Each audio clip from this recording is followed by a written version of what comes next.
when we tap into the depth and breadth of our inner power. And what I mean by that is healing, mastering the way we think, mastering regulation in our bodies and our nervous system, connecting to the next level version of ourselves and learning what it needs to let that version of you lead before your current reality supports what you keep saying you want.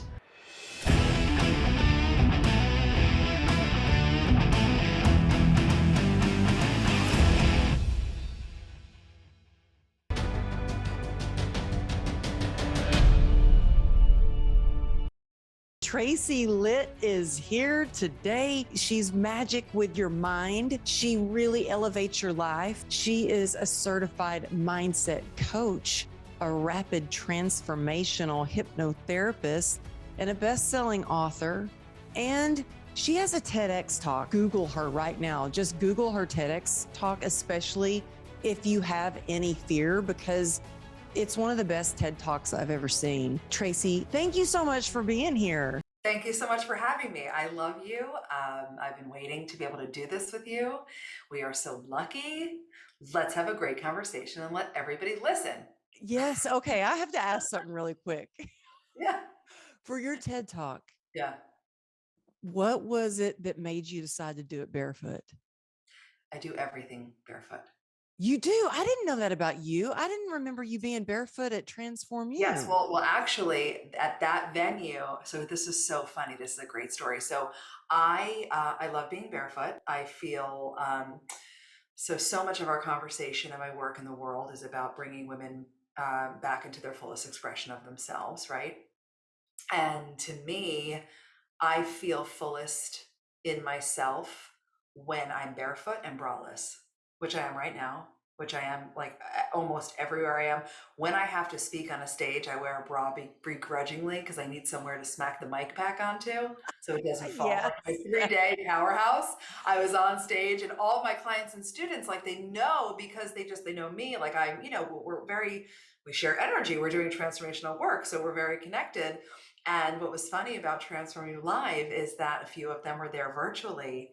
And I was getting messages like, you have shoes on. What's wrong? What's going on? I said, it was a trade-off between those killer white wide leg pants or going barefoot. And I really wanted to wear the pants. And the pants are so incredible, but they required a heel because of the leg of the pant. Yeah. So sometimes you sacrifice the barefoot for the great white pants. But so that's literally why I wasn't barefoot at Transform You, is because I loved the pants I was wearing so much and I couldn't do barefoot or they would have dragged the floor. Yes. Well, you know what? Shoes really matter. It's funny because because the CRPS, I'd been at an event right before Transform You. So I had come from another event speaking for a few days, and then we met for the first time in person at Transform You. And I went backstage and put on my like really comfy, but very kind of ugly barn boots because they're most comfortable. And I remember, I can't remember who told me, okay, you're about to go back on stage. Can you change your shoes? Because they were not very attractive. And I was like, okay, I'll change my shoes for a little bit. But you know what? I love that I feel the best when I'm in my boots. I wear them, and sometimes it's the only thing I can wear if I can wear a shoe. And I remember when I first started speaking, I had a mentor that was like, you have to wear a suit, need to be this way, and you have to dress this way. And then over the years, I was like, no, I have to do what works for me and what I'm most comfortable in. And it makes a difference when you show up. Like, even when I get dressed for anything, I'm like, I'm going to be, yes, I want to dress for the occasion, but I love that you go barefoot. And that's what I know. I was like, wait a minute. I zoomed in on that TED video. I was like, is she barefoot? I think she's barefoot. Yeah. I love that. And I think that allows people to even connect with you more. It kind of lets down, for me anyway, it kind of lets down a wall of she's the real deal. Thank you. I appreciate that, and what I want for everyone is whatever you feel best in, be that. and not just talking about what you're putting on your body, but who you are and what you stand for and what you tolerate and, how you make decisions. It has to be based on you, not what society wants or what your producer wants. How many people have told me, if you're going to be in a professional environment, then you need to be ABC. I'm like, yeah, no. And if you're not going to take me in that environment as me, then you're not the right environment for me. And the world we're living in now is showing us more and more how important it is to be who you are and to question this kind of lazy river order of operations that life has wanted to push us all down, and stand for what matters to you, whether it's barefoot or not, right? It's just Mm-hmm. being who you are is the ultimate goal, because then you are fully expressed. And when you are fully expressed, you are energetically at your highest resonance, and then everything you desire becomes. I love that. Well, you for a long time were in the corporate world and decided that you wanted more. You wanted to be a coach. You wanted to do your own thing. So you were very successful in corporate. What was that transformation like, going from deciding to leave that job to becoming a coach? And now, I mean, there's a lot of people that say they want to be a coach, but you have your own events, a huge coaching community. You coach people, you do speaking all over the place. We have the same speaking agent. Kelly, Do. we love you. If you're listening to this, Yes, hello. hello, we love you. Upside Speakers, just a shout out for you. But how did you make that transition and what was it like? Because to go from having a steady income to, oh, I'm going to be an entrepreneur, I'm going to do my own thing. I want to know how you made that crossover and started your business. Hmm. Okay, so good. And what's so interesting is it's literally how I arrived at the idea worth spreading for TEDx was literally birthed out of the question you just asked. So that's super cool. So I was a VP of Human Resources for a huge, like, global elder care brand. I love old people. I have a deep affinity for old people, and I think they are the most underrated part of our population. The Mm, wisdom, the the, wisdom. the connection, the perspective. I just want to just say that out loud. So I was sitting in that corporate job, and nothing was wrong. Like, I'm doing well, I'm working from home, I'm making high six figures, like, basically when I started to contemplate I need to do more for myself, everyone around me thought I lost my mind. Because to what we're told to desire in our lives, Mm-hmm. I had hit gold, platinum. Like, where else do you even go from here, from the perspective of like what we're supposed to aspire for, which is all such a Mm-hmm. garbage. So I'm sitting there and I knew, like, it was, it was a soul's calling. It was something deeper in me that was saying, like, you've got more to give. You're special. You've got what to offer. You're really good at certain things. You should go explore this. These kind of like whispers inside of me. I didn't even know it was coaching at first. I just knew I wanted to help people deeper, broader, right? Like, I had already transformed myself from, an unemployed single mother years before that with an 8-month-old baby, waking up in a moment where I was like, whose life is this? Like, Mm-hmm. how did you get to a no college education, unemployed single mother with an 8-month-old baby crying on your garage floor? Like, Mm-hmm. whose life is this? Because it's not yours, but it was mine, because I was a victim of myself, because I was tolerating underneath my value. I had so much work to do, right? That it was reflecting in my current reality. So, like, beautiful listeners, please know that, like, whatever's going on in your current reality right now is a direct match for who you're being. It's a direct match for your belief systems, your thoughts, what you're tolerating, what you're available for. It's not a mystery. You want to go, oh my Mm-hmm. God, no, like, wherever you are, boom, there you are. Mm-hmm. And you are the generator of what you're experiencing. So I then ended up in, climbing ladder of corporate as a result of that first wake up call, because it was either stay a victim or dramatically show up differently for you and that little girl in there who is about to turn 18 this Friday. Mm. It's crazy. I Like, just got goosebumps because, yeah, I was a single mom for a long, long time. And she saw me like build a whole business from scratch and buy my first house. And, so I just got goosebumps when you say that. I really, think it means a lot to our girls too when they see us do Every that, and just, they can see that we've decided not to be a victim, but to be the victor of our life. Exactly. It's everything. It's so interesting. It weaves into this new paradigm I just created that I wrote about it. Forbes picked it up. Yahoo Finance just picked it up. You're This new, kidding me. really cool. So I want everybody to go check it out. It's this new paradigm called expander parenting, right? And it weaves so beautifully into this part of our conversation. So we've been taught as women, especially, it's a woman focused piece because I focus on women.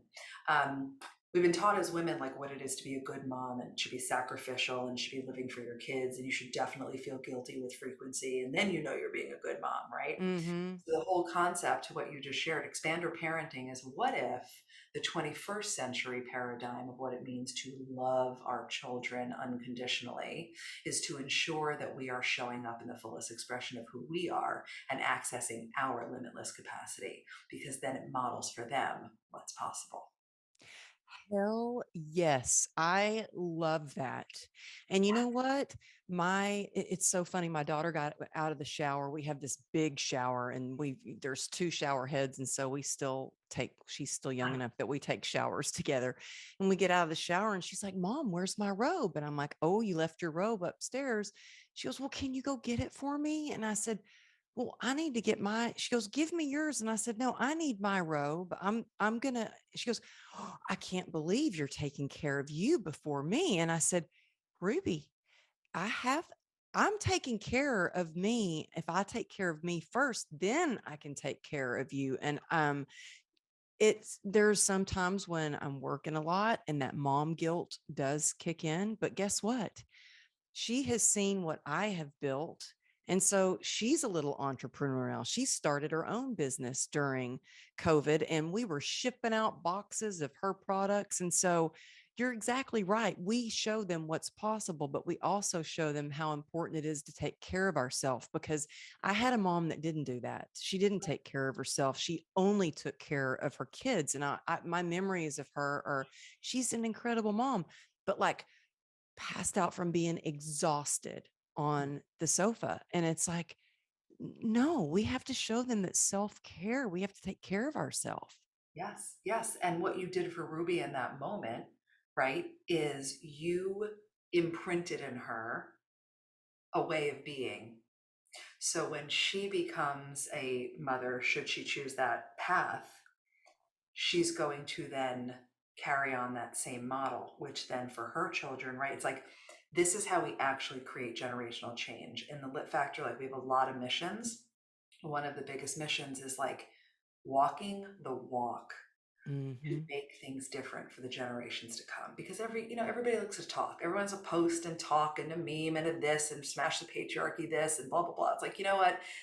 Who are you being? What are you modeling, right? Because the only way to change things is to change. Like you said, you didn't have a mother, but you had a mother who was a martyr. So do most people do, because it's generational, right? The way that our great grandmothers were into our grandmothers, and from our grandmothers into our mothers, and our mothers into us. And we're the human. In my book, I describe it as the drip process. Like your grandmother drips shit on your mother drips it down on you. And now you're like, ooh, do I want to drip this on Ruby? Not so much. I'm going to make a higher level consciousness choice. I'm going to make a more progressive choice. And now what you've dripped on her is a totally different perspective, and she'll take that with her. That's how we change things for the future. We have to be Hmm. different. So I think it's amazing. Yeah, you. Thanks. Something as simple as that little conversation. But, for so long, I didn't take care of myself, and I would end up in the emergency room from infection after infection after infection. And because I didn't get enough rest. And Tracy, you said something. We were out to dinner or maybe just sitting talking backstage or something at the event. And you said something and I talk about you a lot to my friends and even on the show, because you said something that really shifted rest for me. You said, oh, I love to rest. You said, it's part of my business strategy. And I was like, oh, well, I could do that, because then if it's a part of my business strategy, I could definitely do that. And I mean, I took it to a whole new level. I got this Aura ring for Christmas that tells me how much sleep I'm getting, how much deep sleep, how much REM sleep, and all that.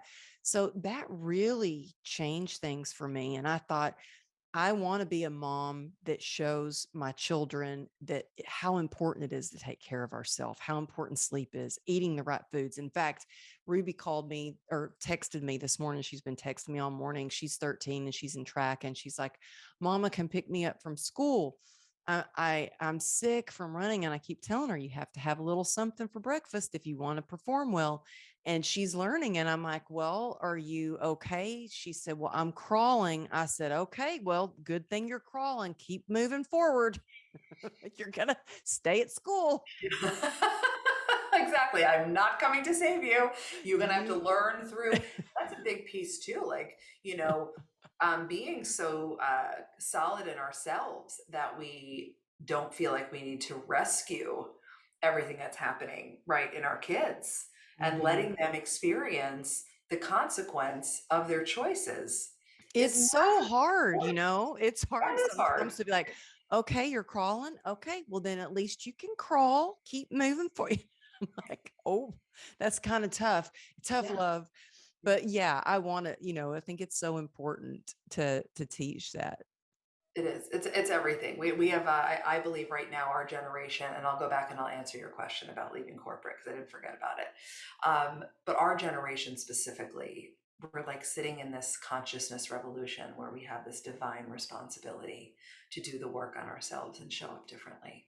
Like Hmm. I feel we are the generation that normalizes investing in yourself, that normalizes growth work, healing work, expansion work. It's not some luxury. It's not like, oh, once I do these 75 other success measures, then I'll get coaching, or then I'll join a group program, or then I'll heal, the wounds that I've been sitting on for the past 35 years. It's recognizing that you're the asset, right? We are the asset of our lives, and we are the thing that's going to generate the biggest ROI. So all of it needs to go inward, Mm. right?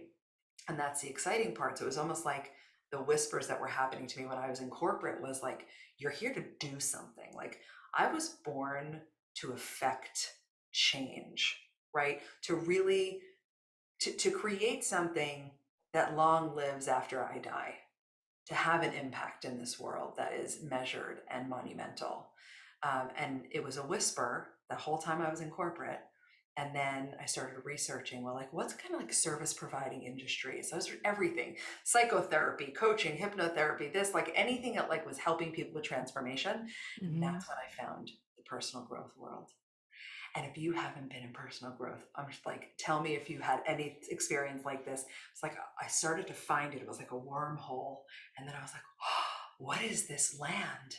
Coaching and this and like all of these things. Like, you don't realize what a vast industry it is, right? Neuroplasticity and Oh, yeah. awe and healing and modalities and energy and all of these things.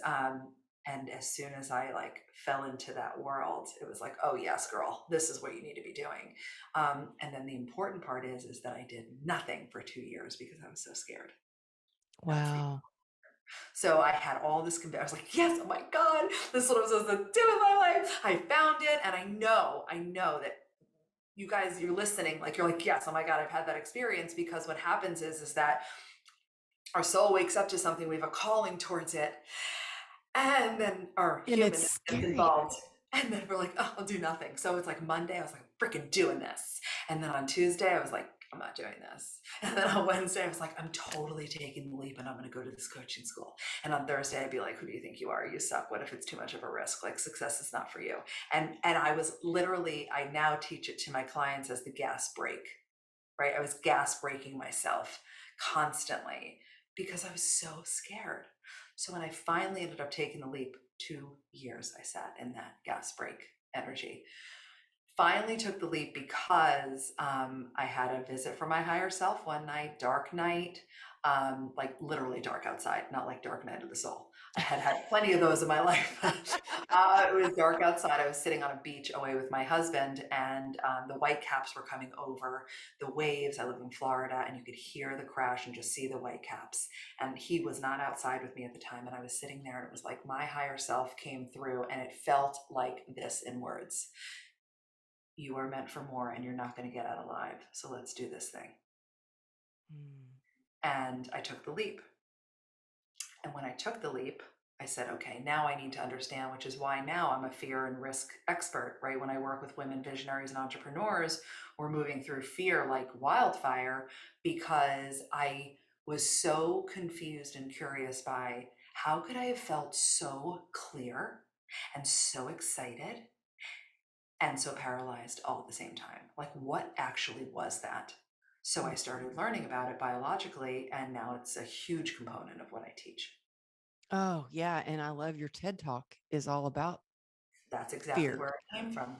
And yeah, and you know what I loved about your TED Talk is I loved that you broke up with fear and you wrote a letter and encouraged people to write their own letter to themselves. But I have to say, Tracy, you are such an incredible speaker. You're one of the best speakers I've ever heard. I mean, your TED Talk, there's a lot of TED Talks out there, but yours, I was like, wow, dang, that's good.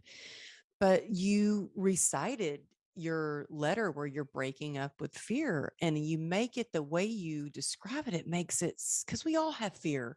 I remember when they asked me to do a TED Talk, it's something I'd always, wanted to do, dreamed of doing. And when I got that email that they wanted me to do the 10-year anniversary TED Talk for Berkeley, I was scared to death. I remember sitting in a ball on the sofa thinking, what's wrong with me? I thought I'd be really excited, but I'm really scared. Who cares what I have to say? I don't have anything important to say. They're going to laugh at me. What if I get up there and freeze? What if I can't even stand up? Like all the fear was talking loud. So you're an expert in getting through that, really changing it.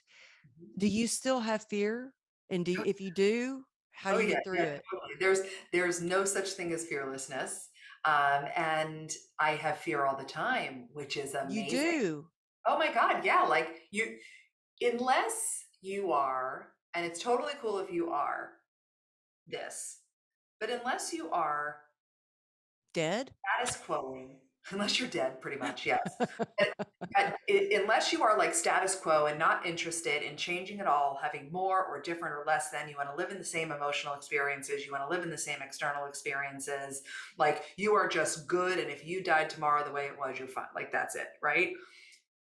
Then your fear response won't be activated. But when you are someone who is growing, healing, expanding, wanting to shift and liberate from, it could be something like, I don't want to worry anymore, right? That was something that my grandmother or my mother did, and I don't want to be a worrier anymore. Mm-hmm. Shifting from worry to trust and ease is going to trigger your fear response in the same way that your fear response is going to be triggered when you want to climb Machu Picchu for the first time, because anything different, unfamiliar, or unknown is going to activate your survival response. And then here comes fear. And then fear triggers your self-doubt, which is where all of that low-level disempowering thinking comes from. Like you just said, what if I freeze on stage? What if I don't remember the words? What if I suck? What if they laugh at me? That's not your higher self thinking. That's not conscious awareness thought. That is literally your fear response working to keep you alive in the hopes that you won't go do the thing and stay the same, Mm-hmm. because it doesn't have evidence. Oh, wow, look, Tracy's done a TEDx and she's lived to tell the tale. Like it doesn't, unless you have evidence for it, your system is constantly fighting to keep you the same. Mm-hmm. Really important for us to know that. But the thing And it could is be anything. It doesn't even have to be going on stage. It could be fear of making a phone call, fear of like going to ask the cute guy at the store a question. Like it could be it comes up all the time. everything, everything, everything. And that's why it's so important to understand the depth and the breadth of your inner power. It's so important to not just know like, ooh, if I change my thoughts, I change my life, but to actually embody that, right? And not let low level thinking go past your conscious awareness. It's so important to connect to your body and regulate your nervous system because that's directly connected to your fear response. So you're not going to like affirm your way into moving through your fear. You also have to be able to interrupt your nervous system because Mm-hmm. the truth is that we're safe. Here's the thing I can promise you, and now I have gotten to so blessed and fortunate that I've served thousands of women globally. I have never, ever lost a client to death of visibility. I've never had a client die because they used their voice. I've never had a client die because they got visible. I've never had a client die because they finally hit publish on that book. Like, no, but these are the things that your psyche wants you to believe Mm-hmm. because anything different than who you are and how you feel in this moment means imminent death to your mind and body. So like think about it like that. Well then, ugh, that's a real conundrum because you've got a mind and body that's actively trying to keep you the same. And then you have all of this desire and want and potential that's like more different, right? So understanding that means we get to understand, okay, so then what's Tracy actually saying? Well, then either your mind wins and your dreams lose, or your dreams win and your mind loses. And there's no gray. Mm. Wow. Well, and it's so that fight or flight. Um, I did. I love that you actually you've changed my life all the time, girl. This is what I was doing last night to calm myself down. So you did this breathing exercise where you breathe in for 2 counts, you hold it for 4, and then breathe out through your nose. And I did that along with you. And then last night, even in bed, to kind of interrupt my nervous system to calm me down, I did that same thing. And it really works. It's amazing how breath work can just change how you feel and the fear. And I mean, because there are times when I'm, nervous or scared about something, and I realize I'm holding my breath. I'm Oh, not even breathing. I'm like, oh my Is gosh, I'm not even that breathing. isn't that like everyone be with us on this? Because now that we're having this conversation, you're going to start to recognize that you do hold your breath, or your breathing is very shallow and erratic. It's very up here in the chest. Mm-hmm. And it's like, oh, it's too many breaths. What we want to start to do is retrain our whole respiration system, right? The entire way that we breathe. And over time, your breathing gets more meaningful, more intentional, deeper, slower, calms your whole body down because we are a society of acute chronic stress people running like chickens with our heads cut off, Mm-hmm. forgetting that we even have bodies. And our bodies are the connection to our power. Our bodies are the connection to our power. We just have to listen. Yes, but in order to listen, you have to be willing to feel all the feelings that you've been suppressing and avoiding for the past 4 decades. Mm-hmm. And that is Oh, work. yeah. Right? I mean, if we really think about it's not only habitual because we're a capitalistic society that's like go, go, go, your to-do list should have to-do lists, which is terrible and detrimental, right? Another thing we get to change in the consciousness revolution. Um, oh my God, my brain just went in 2 places. What were we just saying before that? That happens Well, sometimes. wait a minute. The to-do list. Oh, go ahead. Are you somebody that has a to-do list or not? No. No. Oh, I love to-do lists. You Yeah, know I why? You know why? Because I why? like crossing stuff off. Totally, and I get that. And actually, okay, from a brain science standpoint, that helps build esteem, right? Because I it's love it. Like I've already right. crossed some stuff off. Sometimes I'll put really easy stuff on there, like water the plants, Yeah. just so I can cross it off. Cause Yeah, I don't know. and I have like a strategic process, right? Like I literally just went into my say hi to my husband because we both work from home, like many people now, right? Yeah. I went into his office just to say hi, and I walked in, and I was like, "Oh my God, I just cleaned out my inbox. Like I felt so good. Like I'm at zero. I've got nothing. This is so exciting. Like I, Yeah. can you help me bang out this thing because I want to have a zero inbox, and I gotta like do this thing." So I have things like, yeah, I'm very much I'm a get it done kind of girl. Like I drive that way. But I don't like to have to-do lists because they make me feel heavy. So instead, Oh, it's like I prioritize. I run through prioritization versus like time management. It's like, all right, I know these are the things I want to bang out. What I use a lot are the big, huge white post-it notes. uh-huh. I lit those because they feel spacious, and I can like write down all the different things or the projects or Oh, the, I've got that over here too. yeah, I've got I love it. sticky I notes love on it. my desk and a big whiteboard over here. Yeah. But there is a question that since you brought up your husband. So how did he feel about when you dove into the self-development world and you started to change, you changed careers, you started doing all this stuff. Is he into self-development and growth as well? I'm smiling so big because this is such a great topic. We need to do like another episode just on change in relationships and spouses. Okay. Because Um, let me tell you, it's tough. oh, yeah, yeah. So, a couple things. First of all, I could not ask for, this makes me so emotional in the best way, like a more loving, like he blindly believes in me and whatever Mm. I decide. If I told him I'm going to make the sky purple, he'd be like, yes, you are.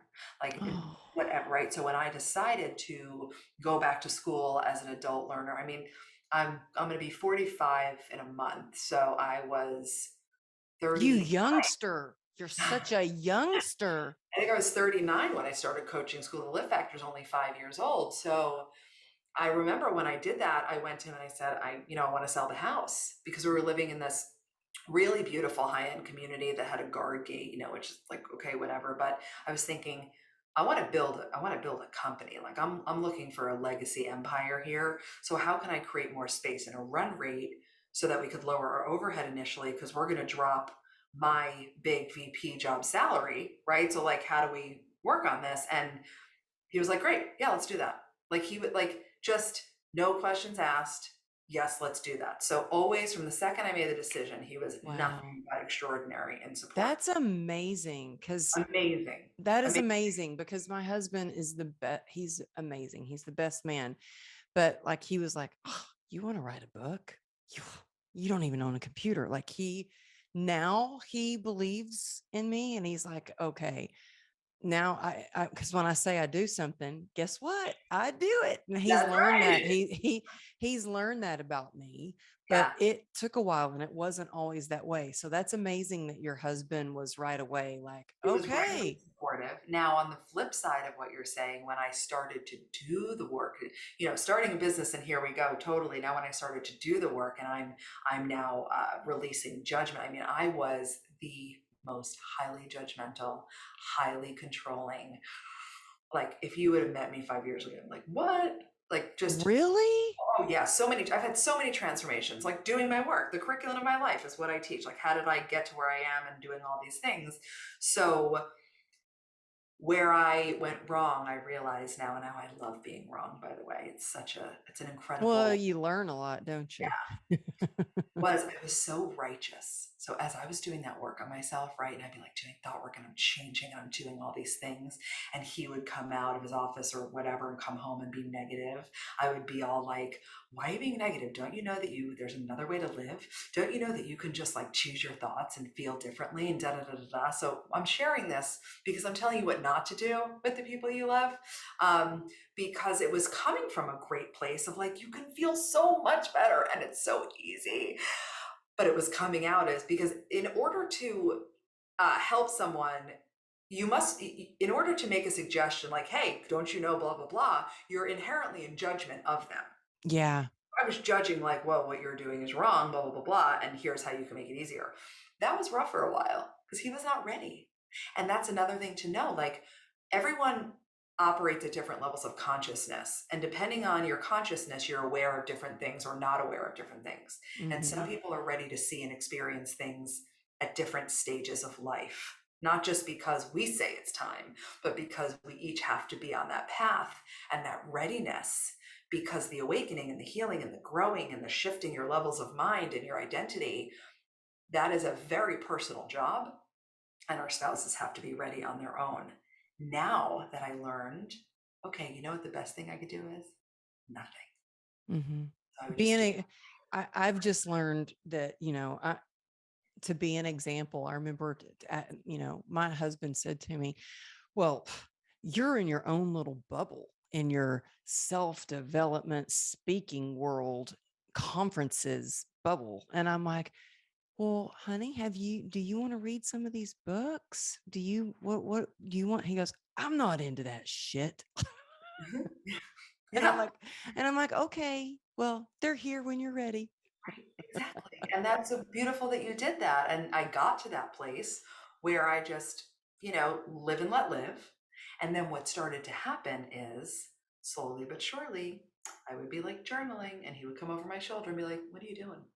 What is that you're doing? How does that work? And now, fast forward 5 years, he's totally aware. He talks about his vibration. He's worked with hypnotherapists and other coaches, and he reads, and which is really the path for all of us. It's just a function of will you wake up in this lifetime or not? Yeah, that's amazing. That is amazing. Yeah, I was amazed. My husband and he's coming along, like, but I haven't forced it on him.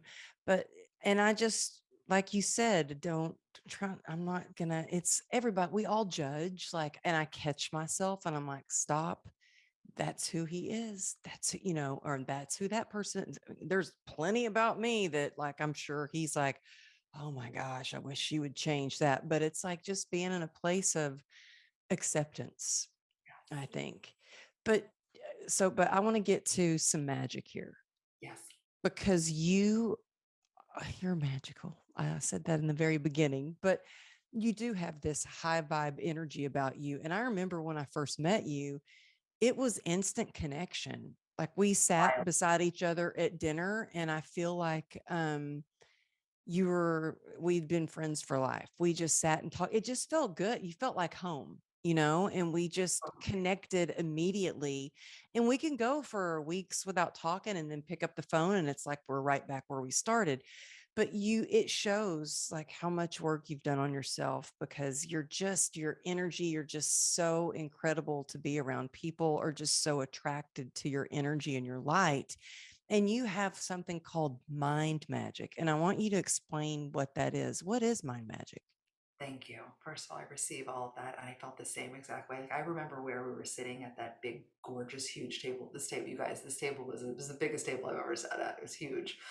And you and I were together, and I was just like, I'm just over here in the corner with my sister eating some bread, hanging Yeah. out, talking. Like it just felt so like easy and safe. And Yeah. that's what real connection is. It's that feeling of safety. And it just was so good. So I feel you and I love you. And I just wanted to acknowledge what you said. Mm, So mind magic is, so all of us are magical. Let's start there. mm, When we tap into the depth and breadth of our inner power, and what I mean by that is healing, mastering the way we think, mastering regulation in our bodies and our nervous system, connecting to the next level version of ourself and learning what it means to let that version of you lead before your current reality supports what you keep saying you want. That's the magic that I'm talking about, right? It takes all of those components and we all have this magic within us. Mind magic is the program, the proven framework that I have built over time that is essentially the curriculum of what I've done on myself. Because anything I teach or coach, I always have to try it on first, right? It's like I'm not going to give you a meal that I don't love. Oh, So, I'm the same way. I'm the same way. yeah, Even when I was a personal trainer, if I had any client that wanted to try some new fad diet or something, I'm like, wait a minute, what are you doing? Well, let me do that with you so I can test that out before right, and like, prove it. Like I like proof, right? mm-hmm, And so Mind Magic is now it is a 6 month container. It is a proven framework and transformational program that marries neuroscience, quantum law, metacognition, healing, and spirituality into one place so that you can easily become the next level version of yourself. And then take all of the practices and tools because then you're a mind magician and you can just boom, like a mind magician never lets their outside circumstances influence their inner environment. They generate with ease. They know that the definition of success is the amount of hours of the day you spend feeling how you want to feel, right? They're detached. They're living in high levels of trust and love and radiance. And we are living at a higher level dimension, right? There's consciousness is the quality or state of our awareness. And there are dimensions of consciousness available to us. And the more conscious you become, the more perspective you gain, and the more the world opens up, and the more magic of your own you access. So Mind Magic is a group coaching container, specifically for women leaders and entrepreneurs. And you come in and you are in the best community on earth, and you are doing the inner work of your life. And it works 100% of the time. We have a 0% fail rate on Okay. the How many people are in? Is it a live kind of coaching? It's a combo. It's a hybrid container. So right now, I think 180 women are in process right now, but they're, at the end of your 6 month container, you can stay, and we usually have renewals, right? So women want to stay because the community is the best thing in the world, because every human, but right now I'm going to talk about women. Every woman needs to feel the experience of having other women, hundreds of women, rally around her and love her and support her with no competition and no bullshit and nothing negative. So many women have such a negative connotation with other females. See, And I can say I've never had that. yeah, Thankfully, I don't know why and how I haven't had that, because being a dancer, and when I first moved to LA, going to auditions, there were a lot of girls that hated me. And I just don't hate. I love people and I love women. So I would walk into these auditions and be like, "Hey, how you doing? Well, break a leg. Good luck. I hope we nail this one." And they'd be like, "Oh, like yeah. you're my competition." And I was like, Yes, there's a and place, there's a place for us all. Like there I is, just never had that competition thing. and that's beautiful, and that makes so much sense just in your energy, right? That's not the norm, right? So I don't love the word norm, but what's more common, that's a better way to say it, is that women shrink and don't have as much confidence around other women, and Oh, it becomes comparative. You know and what I'm see, saying? I love women. Yeah. And at this last event that I was speaking at, the event planner was like, "Oh my gosh, thank you so." It was a women's event. "Thank you so much for staying the whole time and hanging out with the attendees and this and that." And there were so many people that were surprised that I was like down on the floor, hanging out with the attendees, dancing with them, hanging out. Well, I love community and I love women, and I'm there to get to know people, not just to go speak on stage and leave, but to really get to know people. And you're so right. We do need that community. So thank you for the work that you're doing. I feel like one thing that really helped me through with sobriety, but also through the pandemic is, I go to women's meetings for recovery, and that helps me stay sober. So I know the importance of community, and accountability Mhm. is everything. So I think it's amazing. You already have 180 people in this. Oh yeah, and that rotates too. We've had almost 300 women go through and become mind magicians, kind of Okay, sip. I have a question for you. Yeah. So, magician, and I know we're running out of time. I Mhm. mean, I literally could just talk to you all day, but I'll get to it. Okay, what would you do in this scenario? Your car broke down, you haven't eaten, so you're really stressed out. You just found out that your kid is sick and you're on your way to pick them up, and you're stressed out, you're in fear that you're not going to make it. All these things. What do you do for your mind and your body in that circumstance? Okay. Quick fix. Cry, cry, cry, I love cry, that freaking answer. cry, Thank you for cry. that. And if you're feeling zesty, cry and scream. Both. Okay? Because we need that. We need to recognize and embrace the emotions that are human and stop judging them and judging them away and being overly resilient and strong and not let them see us sweat and all of that patriarchal garbage that is Mm-hmm. infiltrating our current belief structures, right? Literally, I put myself in that scenario. I would sit down wherever I was, right? And I would cry until I was done crying. Then I would breathe intentionally in one of the many different breathing patterns, right, that we can to become. And then I would say to myself, you are time. You are time. So now you've released the emotion that's stuck in your body. You've regulated your nervous system so you're more chill. And you are time. This whole chasing, I'm not going to be there in time, blah, blah, blah. All that is like constriction, tension, tension, tension.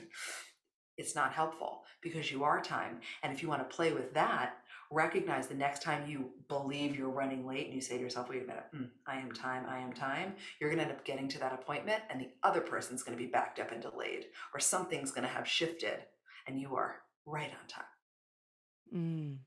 I love that. And it makes me feel better to hear you say that because when I first moved here and I had no internet and I was freaking out and I had I had a meltdown. So I did it all. I cried, I screamed, I scared the hell out of my husband. He was like, "Oh my God, we've been through some serious stuff and I've never seen you like this." And I'm like, I, I have to have the internet. That's how I get to work. That's how I pay for our house. I was Yeah. freaking out. So thank you for saying that. And you know what? I always tell Ruby when she cries, he's like, "Don't cry." He's Mr. Tough Guy. And I'm like, "You cry, girl. You let it out. Let it out." Because I didn't cry for a long time. I stuffed it down, stuffed it down. So thank you for that. So that is the best advice ever. Do you have time for like a couple of more questions? Yes, of course. Okay. I'm with Okay. you. I'm with you. Okay. Well, I did not realize until I did more research on you that you lost your mother at a very young age. I'm so sorry to hear about that. And how did that impact you? Where were you in your career and how did that impact how you worked, how you parent, and how you are today? Mm, so good. Thank you for asking about her. Like, she's been gone. It's 2022, right? She's been gone for 21 years on May Mm, 2nd. Um, and I feel my feelings very liberally, as you could imagine. And it still just comes right. She was my best friend. She was such an like a she was doing personal growth before personal growth was cool. really? She passed in 2001, and in the end of the 90s, she got liver cancer or rather colon cancer that metastasized to her liver. She was being given a 6-month diagnosis for living, and she extended it to 3.5 years because Wow. she started tapping into this work and she started making the connection of emotional repression in the body and creating of dis-ease in the system manifests in physical dis-ease. So she was fully aware of her cancer origin because she was in health stats. I mean, beacon of health, like healthy, never smoked, didn't drink, like none of the things that you would be like, oh, well, did she, you know what I mean? So it was all internally. Her cancer was an it was an external manifestation of a lot of internal stuff that she never processed in her life. So That's she's so crazy. so, Have you read the book, The Body Keeps the Score? oh yeah, oh Yeah. yeah, oh yeah, yeah. So she started down this journey which I, as a as a 21-year-old, I was like, ugh, like, you're 21. I was like, yeah, whatever. She's crazy. There are people with crystals. She's on the phone with Deepak Chopra. There's all before Deepak Chopra was like Deepak Chopra. Like she was doing Wow. spiritual counseling and then she was doing women's groups and she was doing women's leadership and she was doing speaking and she built this entire thing over the course of those 3 years where you would never have known she was sick. Was not evidently sick until about a month before she passed. And it was just like done. It was Mm, amazing to witness. So, a few things. I, in a lot of ways, have carried on her work in the way she hoped she would have been able to. mm, Amazing. I have all of her articles and columns.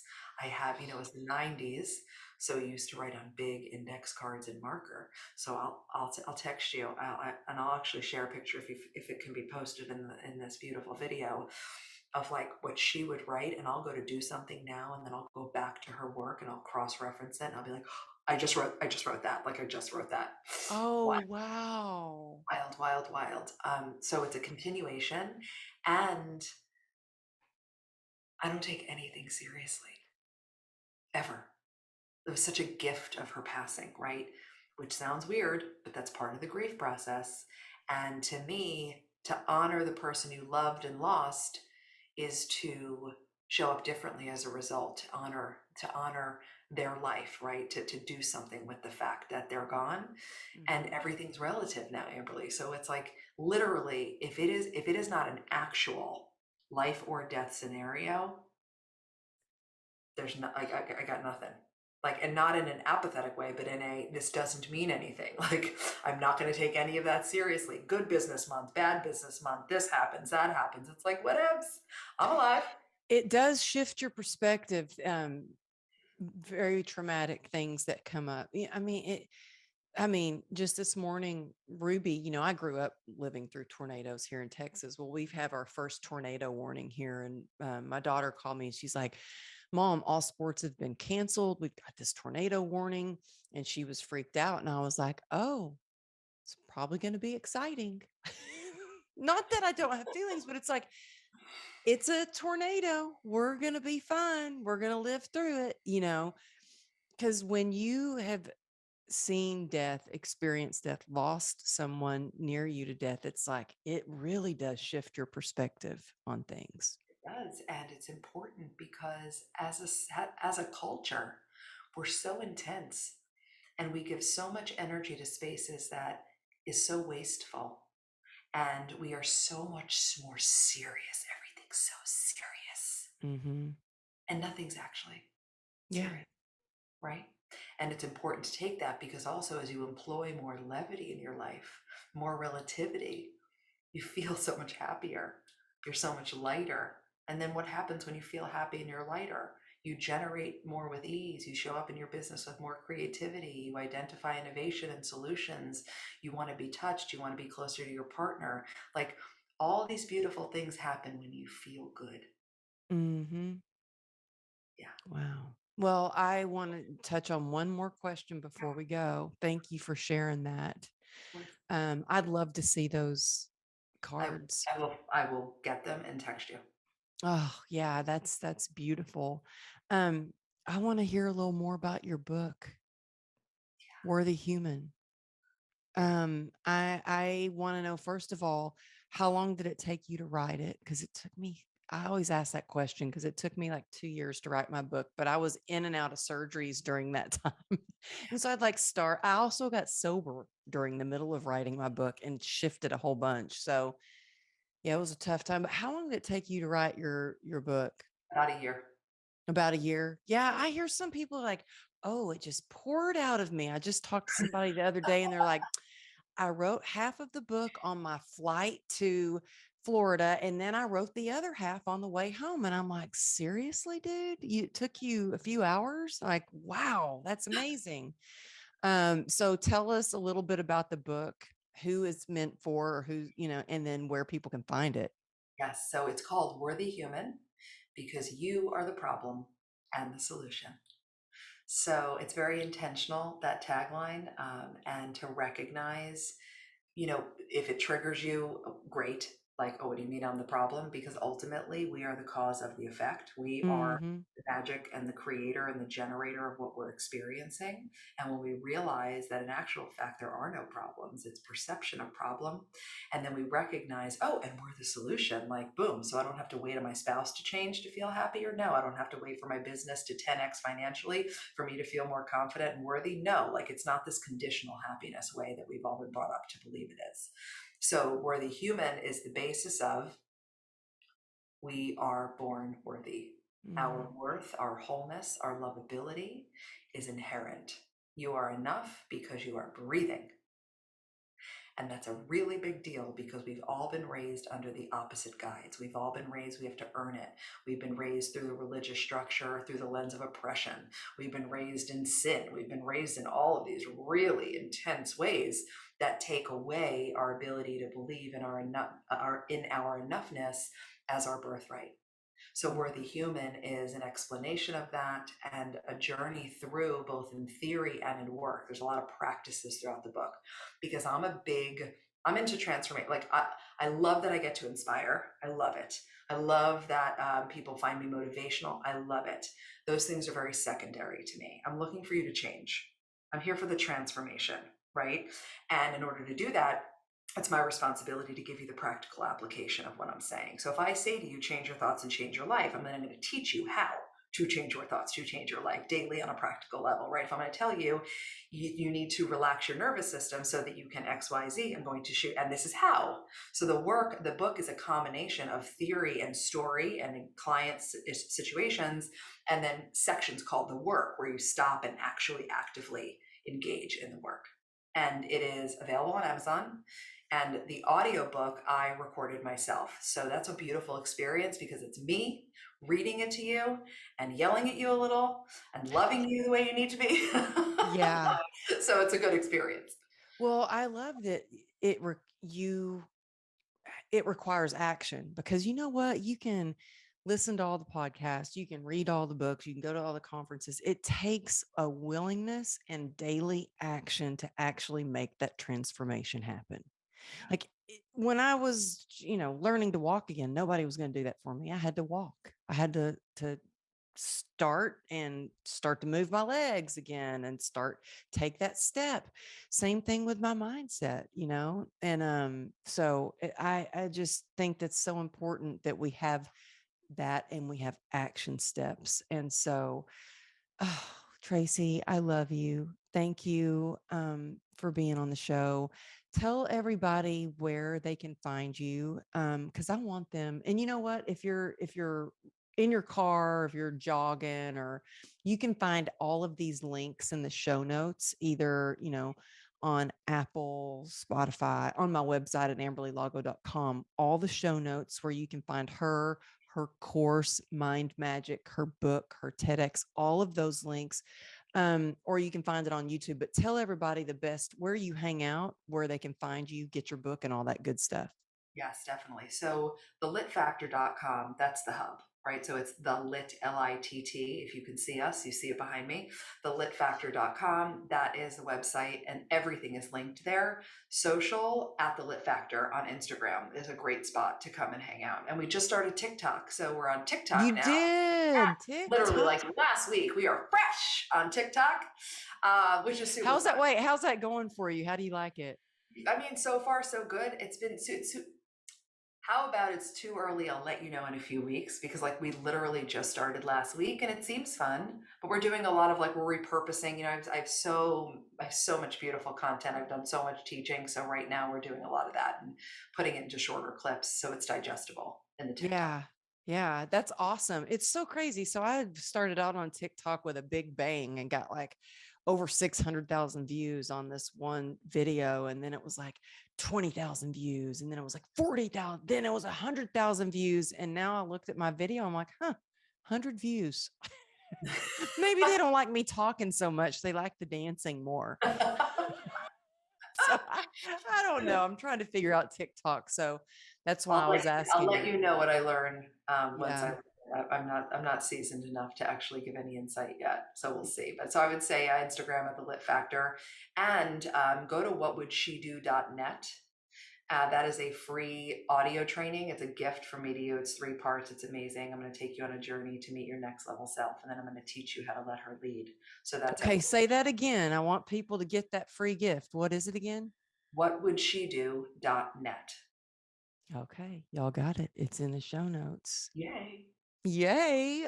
Oh, Love you. Thank you. Thank you for who you are in the world and doing this and showing up every day. Like you are just bright.